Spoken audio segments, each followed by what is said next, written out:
केंद्र सरकार के सीए लागू करने के बाद से ही इस पर राजनीति गरमाई हुई है। दिसंबर 2019 में ही संसद से पास हो चुके कानून को केंद्र सरकार ने लोकसभा चुनाव से ठीक पहले लागू किया। आपको बता दें कि पड़ोसी देश पाकिस्तान, बांग्लादेश और अफगानिस्तान से धार्मिक प्रताड़ना की वजह से भारत आए गैर मुस्लिमों को नागरिकता देने वाले इस कानून को लेकर राजनीति बहुत तेजी से चल रही है। कांग्रेस, टीएमसी, एआईएम के अलावा आम आदमी पार्टी सीए को लेकर मोदी सरकार पर लगातार हमलावर है। दिल्ली के मुख्यमंत्री अरविंद केजरीवाल ने एक कार्यक्रम के बाद मीडिया से बात करते हुए सीए को लेकर केंद्र सरकार पर निशाना साधा। इसके अलावा उन्होंने एक प्रेस कॉन्फ्रेंस भी की इसी मुद्दे पर। केजरीवाल ने सीए को देश के लिए खतरा बताते हुए कहा कि केंद्र सरकार अपने देश के लोगों को रोजगार और घर नहीं दे पा रही है और पाकिस्तान से लोगों को लाकर उन्हें नौकरी और आवास देने जा रही है। आम आदमी पार्टी के राष्ट्रीय संयोजक ने कहा कि आने वाले चुनावों में फायदा उठाने के लिए बीजेपी 2024 की समय सीमा को बढ़ा देगी और एक बार दरवाजा खुल गया तो गरीबों की भारी भीड़ तीनों देशों से भारत आ जाएगी। हत्या, डकैती, बलात्कार बढ़ेंगे। पहले सुनिए अरविंद केजरीवाल ने पूरी बात क्या कही। बड़ी संख्या में यहाँ से अल्पसंख्यकों को हमारे देश में लाया जाएगा, उनको रोजगार दिए जाएंगे, उनके लिए घर बनाए जाएंगे, उनको यहाँ बसाया जाएगा।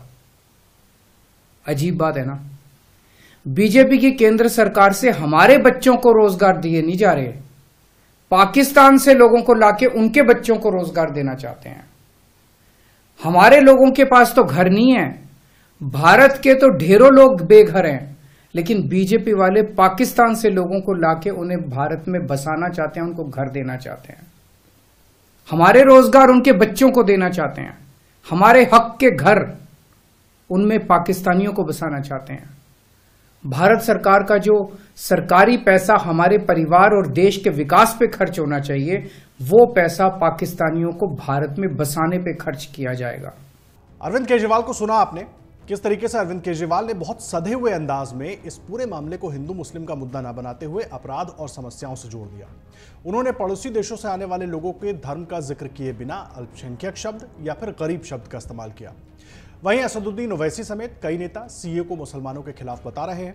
पश्चिम बंगाल की मुख्यमंत्री ममता बनर्जी ने इसे रमजान से जोड़ दिया। नेशनल कॉन्फ्रेंस के नेता उमर अब्दुल्ला ने कहा कि बीजेपी के निशाने पर मुसलमान हैं। वहीं बीजेपी के कई नेता इसे प्रताड़ित हिंदुओं के हक में फैसला बता रहे हैं। इससे चुनाव में ध्रुवीकरण की आशंका भी बढ़ रही है। वहीं केजरीवाल के इस बयान के बाद बीजेपी उन पर हमलावर हो गई है और वोट बैंक की राजनीति करने का आरोप लगा रही है। वरिष्ठ नेता रविशंकर प्रसाद ने कहा कि दिल्ली के सीएम अरविंद केजरीवाल ने आज एक विचित्र बयान दिया कि सीए लागू होने के बाद दूसरे देशों के लोगों को नौकरी मिलेगी। ये किस तरह का तर्क है? पाकिस्तान, बांग्लादेश, अफगानिस्तान के लोग भारत आए हैं क्योंकि वो अपने धर्म के कारण इन देशों में सताए गए थे। वो हिंदू, ईसाई, सिख, पारसी थे। सुनिए रविशंकर प्रसाद ने क्या कहा। केजरीवाल का एक बहुत ही विचित्र वक्तव्य आया है कि सीए के आने से बाहर के लोग नौकरी लेंगे। ये कौन सा तर्क है? ये जो हिंदुस्तान में लोग आए हैं, ये कौन है? ये अपने आस्था के नाम पर प्रताड़ित होकर आए हैं। पाकिस्तान, बांग्लादेश, अफगानिस्तान से, और वो इसलिए प्रताड़ित हुए कि उनकी आस्था दूसरी थी। वो हिंदू थे, सिख थे, क्रिश्चियन थे, पारसी थे।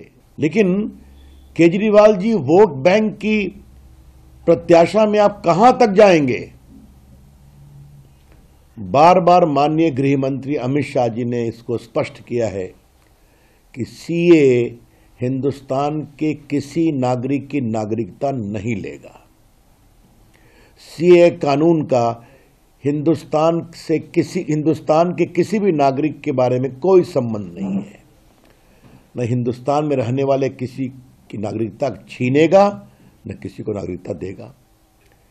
ये केवल और केवल वो लोग जो अपनी आस्था के नाम पर प्रताड़ित होकर पाकिस्तान, बांग्लादेश, अफगानिस्तान आदि से आए हैं, उनको नागरिकता देता है। सीए के नाम पर सांप्रदायिक उन्माद फैलाने वालों से मैं एक ही बात कहना चाहूंगा, कृपया करके झूठ का व्यापार करना बंद करें। सुना आपने किस तरीके से रविशंकर प्रसाद ने कहा कि किसी की नौकरी या नागरिकता नहीं छीनी जाएगी। अरविंद केजरीवाल केवल वोट बैंक की राजनीति के लिए किस हद तक जाएंगे, ये सवाल उन्होंने पूछा। साथ ही गृहमंत्री अमित शाह ने कई बार कहा कि सीए किसी भी भारतीय की नागरिकता नहीं छीनेगा। इस बात पर रविशंकर प्रसाद ने फिर से जोर दिया। अब सवाल यह है कि सीए के लागू होने पर इतना राजनीतिक बवाल क्यों मचा हुआ है और अब केजरीवाल इस पूरे विवाद को एक नया एंगल देने की जो कोशिश कर रहे हैं वो उनके लिए कितना कारगर होने वाला है। अगर आप ये वीडियो YouTube पर देख रहे हैं तो हमारे चैनल को सब्सक्राइब करें और बेल आइकन को दबाना ना भूलें। अगर आप Facebook पर ये वीडियो देख रहे हैं तो हमारे पेज को लाइक करें।